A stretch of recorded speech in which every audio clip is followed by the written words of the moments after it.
Hi! Welcome to హాస్యక్యూ. నేను మీ మనోజ్. జార్ఖండ్ రాజకీయాలు చాలా ఇదిగా ఉంటాయి. సో, అక్కడ కంటిన్యూయస్‌గా ఏ పార్టీ కూడా రెండోసారి ఫార్మ్ చేయలేదు గవర్నమెంట్. సో, అక్కడ ప్రజలు ఎక్కువ ఆదివాసీలు ఉంటారు. వాళ్ళే డిసైడింగ్ ఫ్యాక్టర్.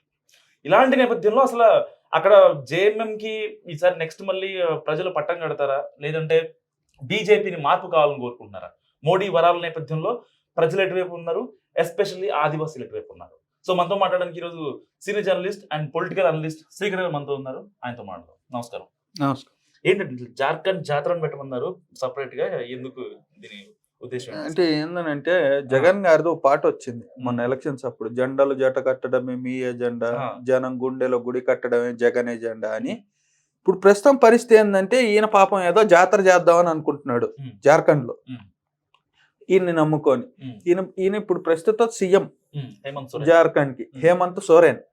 ఈయన నమ్ముకున్న ఏకైక వ్యక్తి హ్మ్. మిస్టర్ రాహుల్ గాంధీ. హ్మ్.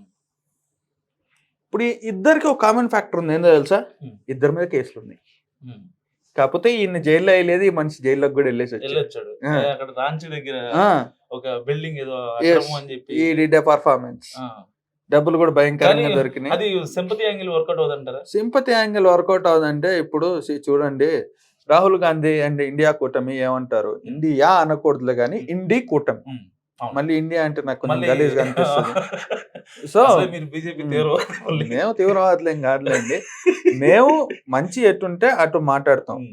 ఇప్పుడు ఇక్కడ ఉన్నప్పుడు ఇక్కడ తెలంగాణ బీజేపీ యూనిట్ అంత స్ట్రాంగ్ లేదు, ఏపీ బీజేపీ యూనిట్ అంత స్ట్రాంగ్ లేదు, తమిళనాడు కేరళ బీజేపీ యూనిట్ అంత స్ట్రాంగ్ లేదు. అవును. సో ఇక్కడ కూడా మేము బీజేపీ వస్తుంది, ఏపీలో బీజేపీ వస్తే చంద్రబాబుని కూడా పక్కన పెట్టేసి బీజేపీ వస్తుంది అంటే నేను తీవ్రవాదిని అవుతా. యాహ్! యాహ్! యాహ్! బట్ వేరే కర్ణాటకలో బీజేపీ వస్తుందనంటే నేను తీవ్రవాదిని అవ్వను కదా. అవునవును. సో అది. హ్మ్. సో ఇప్పుడు ఈయన పరిస్థితి ఏంది అని అంటే ఈయన్ని వాడుకొని బాగా హ్మ్. ఇప్పుడు రేవంత్ రెడ్డి గారి మీద కూడా వస్తుంది కదండి, ఢిల్లీ వెళ్ళి ఆ! సమర్పించుకుంటున్నారు అని. హ్మ్. హ్మ్. అలా ఈయన ఇంకా భయంకర సమర్పించుకున్నారు. హేమంత్ సోరెన్. హ్మ్. అలానే దొరికాడు, లోపల వేశారు, అంతా బానే ఉంది. Yeah, coming to point of Jagan. ఇక్కడ ఏంది అని అంటే వీళ్ళు ఇండి కూటమి ఏమంటారు, మోదీ వచ్చే ముందు ఈడీ వస్తుంది, సిబిఐ వస్తుంది అని. హ్మ్. జగన్ ని అరెస్ట్ చేసింది కదా ఈడీ అండ్ సిబిఐ. హ్మ్. ఎవరి టైంలో అరెస్ట్ చేసింది అది? కాంగ్రెస్ హయాంలోనే. కాంగ్రెస్ టైంలో. ఎవరున్నారు? వీళ్ళ మదర్ చీఫ్ హ్మ్. Shadow PM. ఏదో పెద్ద మనిషిగా ఆయన ఆయన ఉన్నప్పటికీ నుంచోబెట్టారులే ఆయన మొత్తం కానివ్వండి. నడిపించేది ఆవిడే కదా! హ్మ్. సంతకం ఎట్టు అని అంటే పాపం ఆయన ఇట్టేవారు. హ్మ్. సో వీళ్ళు అదే చేసినారు.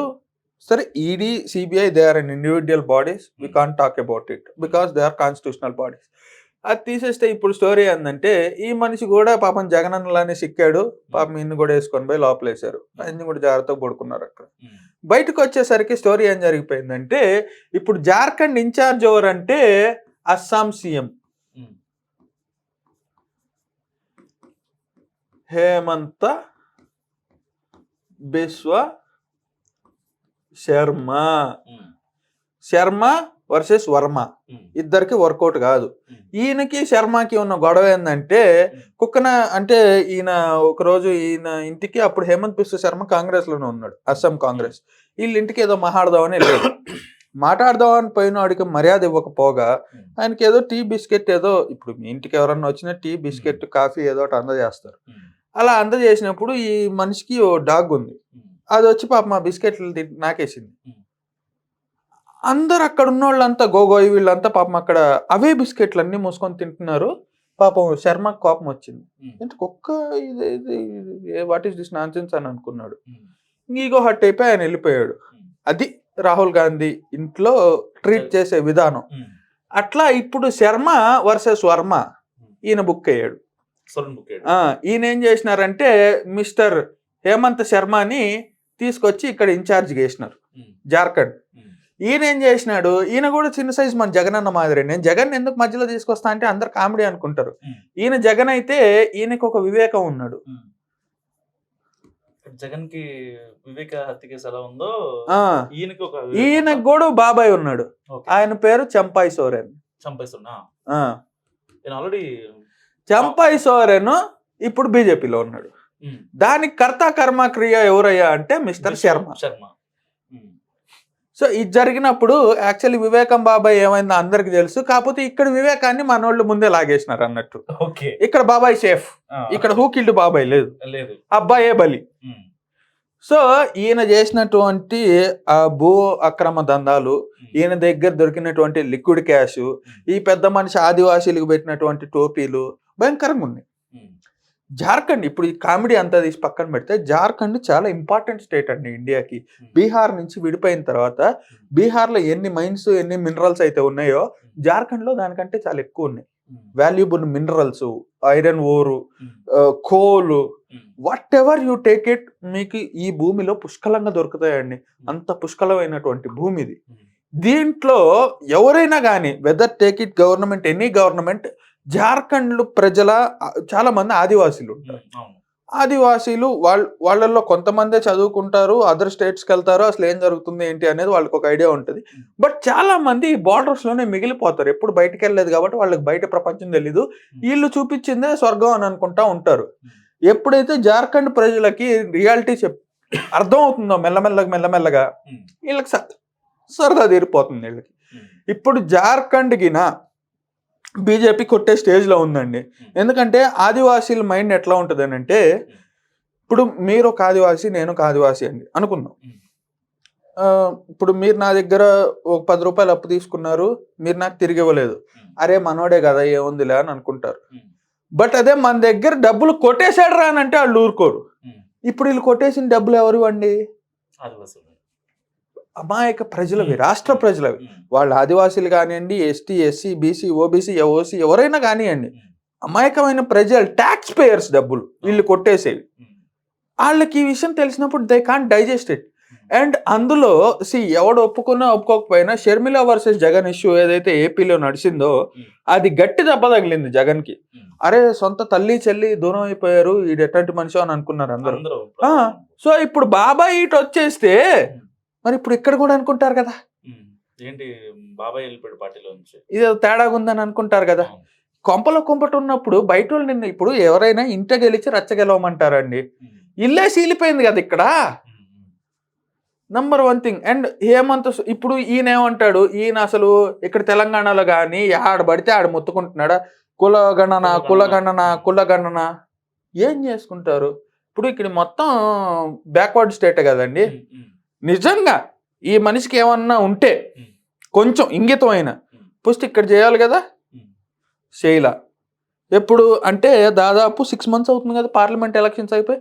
పార్లమెంట్ ఎలక్షన్స్ కంటే 3 నెలల నుంచే మొత్తుకుంటున్నాడు కదా కులగన్న అని. అంటే ఎంతండి? 9 నెలలు. ఒక బిడ్డ పుట్టే టైం 9 నెలలు ఒక బిడ్డ అనేది పుడుతుందండి. 9 నెలల నుంచి నీ గవర్నమెంట్ ఉంది కదా ఇక్కడ జార్ఖండ్లో, మరి నువ్వు ఎందుకు చేయలే? అవునా కదా? సో వీళ్ళు విసిగెత్తిపోయారు. అసలు ఇదంతా బుస్సురాబయ్యి ఈ గణన ఇవన్నీ ఏవన్నీ కాదు, మాకు సుపరిపాలన అందించేవాడు ఎవడుంటే వాడే మాకు గొప్ప. అండ్ ఇప్పుడు ఏ స్టేట్కైనా చుట్టుపక్కల ఉండే స్టేట్స్ మీద ఎఫెక్ట్ కూడా కొంచెం ఉంటుందండి. ఇప్పుడు తెలంగాణ ఎలక్షన్స్ కంటే ముందు కర్ణాటక జరిగింది. కర్ణాటకలో కాంగ్రెస్ గెలిచింది, ఆ వేవ్ కొంచెం డైవర్ట్ అయింది. అవునా? అలానే ఇప్పుడు జార్ఖండ్ పైన ఏముంటుంది? బీహార్. ఎవరున్నారు అక్కడ? Nitish and BJP alliance. UP పక్కన ఎవరున్నారు? The eternal king Yogi Adityanath. మళ్ళీ ఇటు పక్కన చూసుకుంటే ఇగో మిస్టర్ శర్మ అస్సాం చుట్టూ ఉన్నారు. ఇప్పుడు మిస్టర్ వర్మ ఏమన్నా డబ్బులు కానీ ఇంకేమన్నా, ఇప్పుడు డబ్బులు లేని ఎలక్షన్ అనేది కామెడీ అండి.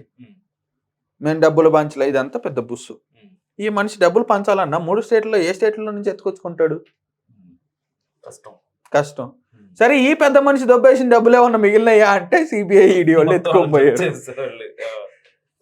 ఉల్టా డబ్బులు పోయే, దొరికిపోయాడు, పరువు పోయింది, బాబాయ్ కూడా పోయే. ఏం మిగిలిందాడు? ఇంకేం మిగల్లా. సీఎం సీట్ ఒక్కటి మిగిలింది. మళ్ళీ మీరు చెప్పినట్టు ఇందాకే 4 రోజుల్లో ప్రజలు నిర్ణయిస్తారు. అది ప్రజా నిర్ణయం లేదా ఈవీఎం నిర్ణయం అనేది ఈయన మళ్ళీ తర్వాత వచ్చి చెప్తాడు. వీటన్నిటిలో ప్లస్ ఎవరికి ఏంటంటే ఈ పెద్ద మనిషికి. అంతే కదా. ఇప్పుడు రేపు పొద్దున్నే జమిలీ అంటున్నారండి. జమిలీ జరగాలి అని అంటే కాన్స్టిట్యూషనల్ పరంగా ఒకటి ఉంది. So 3/4 of the states okay చెప్పాలి జమిలీకి. ఇప్పుడు జార్ఖండ్ కాంగ్రెస్ ఉన్నింది, బీజేపీ వచ్చింది అనుకుందాం, ఓకే. మహారాష్ట్ర బీజేపీ వచ్చింది అనుకుందాం. ఇంకా కర్ణాటక తెలంగాణ ఒక్కటి మిలుగుంది. కర్ణాటక సరే ఇద్దరు కొంచెం గట్టిగానే ఉన్నారు, సిద్ధరామయ్య అండ్ డికే శివకుమార్, కాబట్టి చెప్పలేం. కానీ ఫర్ సపోజ్ తెలంగాణలో రేవంత్ వర్సెస్ మిగతా వాళ్ళు పంచాయతీ నడుస్తుంది. ఒకవేళ తెలంగాణ ఏమన్నా మిస్ఫైర్ అయ్యి ఇంకేమన్నా జరిగిందా, తెలంగాణ పోద్ది. సో కాంగ్రెస్ దగ్గర మిగిలే ఎన్ని స్టేట్లు? అప్పుడెప్పుడో వైఎస్ఆర్ గారు అన్నట్టు పట్టుమని 10 సీట్లు కూడా గెలవలేదు అన్నట్టు పట్టుమని 10 రాష్ట్రాలు కూడా వీళ్ళ దగ్గర ఉండవు. 3/4. ఇప్పుడు ఫర్ సపోజ్ కర్ణాటక ఉందండి, Karnataka Congress, okay. Telangana Congress, Kerala CPM, next ఏముంది, తమిళనాడు డిఎంకే. ఈ 4 రాష్ట్రాలు తప్ప నార్త్లో కానీ నార్త్ ఈస్ట్లో కానీ ఎక్కడైనా కొంచెమైనా కాంగ్రెస్ ప్రభావం ఉందా? So 3/4 of the power voting చేసుకొని స్టేట్స్ తోటి జమ్లీకి వెళ్తాం ఎంత ఈజీ. ఇప్పుడు మోదీ ఈగో పాయింట్ ఏంటి అని మనం కౌంట్ చేసుకుంటే అతనికి పోయిన ఎంపీ సీట్లు ముఖ్యమా లేకుంటే రానున్న జమ్లీ ఎన్నికలు ముఖ్యమా? సో ఎందుకు వదిలేస్తాడండి ఇంత పెద్ద స్టేట్ని? ఇప్పుడు ఈ పెద్ద మనిషి మాట్లాడే ఏదైతే కులగణన ఏదైతే ఉందో అది ఇప్పుడు జార్ఖండ్లో గిన బీజేపీ గెలిచిందనంటే దాదాపుగా జీవ సమాధి చేస్తారు వీళ్ళ ఐడియాస్ని. ఒకప్పుడు జిన్నా ఉండేవాడండి, ఇండియా బ్రేక్ అవ్వక ముందు అఖండ భారతావనిగా ఈ దేశం ఉన్నప్పుడు జిన్నా అని ఒకటి ఉండేవాడు. వాడు మతాల మధ్యలో చిట్టు పెట్టి 2 దేశాలు వేసుకొని పోయినాడు. పాకిస్తాన్ ఒక్కటే వేసుకొని పోయినారని బుర్రతక్కువ వాళ్ళు చెప్తారు. ఒకటి ఈస్ట్ పాకిస్తాను, ఒకటి వెస్ట్ పాకిస్తాను. వెస్ట్ పాకిస్తాన్ అంటే ఇప్పుడున్న పాకిస్తాను, ఈస్ట్ పాకిస్తాన్ అంటే ఇప్పుడు తగలబడ్డ బంగ్లాదేశ్. వాడు 2 దేశాలను ఎత్తుకొని పోయినాడు. ఇప్పుడు ఈ పెద్ద మనిషి ఏంది, కులగణన ఏం సాధిస్తారండి కులగణన చేసి? ఇప్పుడు మీది వేరే కులం, నాది వేరే కులం, మీ కెమెరామ్యాన్ది వేరే కులం, ఈ వీడియో ఎడిట్ చేసే ఆయనదో కులం, ఈ వీడియో అప్లోడ్ చేసే ఎస్సీఓదో కులం, దానికి మళ్ళీ లైక్ కొట్టే వ్యూవర్దో కులం, కామెంట్ పెట్టే కామెంటేటర్దే ఓ కులం. అందరు కలిసి ఉండట్లేదే ఈ దేశంలో? వాళ్ళకి లేని బాధ ఈ పెద్ద మనిషి ఎందుకు? అసలు ఈ పెద్ద మనిషి కులం ఏంటో ఎవరికన్నా తెలుసా ఇప్పుడు దాకా? మొన్న ఎవరో అనురాగ్ ఠాకూర్ అని ఒక ఆయన ఉంటాడు హిమాచల్, ఆయన అడిగాడు, ఇంత గట్టిగా మాడుతున్నావు కులగన్నా అని, నీ కులం ఏంద్రా అంటే ఈయన అఫెండ్ అయిపోయినాడు. ఇప్పుడు తెలంగాణలో ప్రతి ఇంటి బయట స్టిక్కర్లు అతికిస్తున్నారు కదండి వచ్చి. మీ ఇంటి బయట కూడా అతికిచ్చారా? అతికిచ్చారు కదా. రేపు ఆ క్యూరేటర్ ఎవరో ఒక ఆయన వస్తాడు కదా, మాడ్యులేటర్ ఎవరో ఒకళ్ళు, మిమ్మల్ని ఏమని అడుగుతాడు? మరి అదే ప్రశ్న ఈ పెద్ద మనిషిని అడిగితే హట్ అయిపోతాడు పార్లమెంట్ సాక్షిగా. అదే నా ఇంటికి వచ్చి నన్నే నీ కులం ఏందని ఎవడు పడితే ఆడు అడిగేయచ్చు. అగో అట్టుంటది కాంగ్రెస్ది.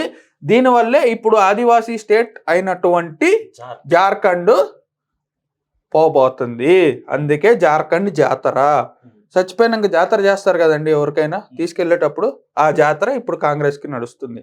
అది డీజే టిల్లు సినిమా చూసినారా? 2, 1 అనుకుంటా. ఎవరైనా చచ్చిపోతే డ్యాన్స్ చేస్తారు కదా రాధిక, నేను కింద వేసి పైకి వచ్చినా అని ఈయన ఆల్రెడీ జార్ఖండ్ లో వేసి మహారాష్ట్రకు పోతున్నాడు. అది సో ఫైనల్ గా బీజేపీ అంతే, జాగ్రత్తగా పడుకోవటం వీళ్ళు ఇంకా. సో ఇది శ్రీగారి అనాలిసిస్. ఎట్టి పరిస్థితుల్లో జార్ఖండ్ లో బీజేపీ గెలుస్తుందని గట్టిగా చెప్తున్నారు. సో ఒకవేళ బీజేపీ కాదు కాంగ్రెస్ కానీ జేఎంఎం కానీ వాటికి వచ్చే ఛాన్స్ ఎక్కువ ఉందని మీరు అనుకుంటే నాకు కామెంట్ రూపంలో తెలియజేయండి. చూస్తున్నామండి హ్యాష్ ట్యాగ్.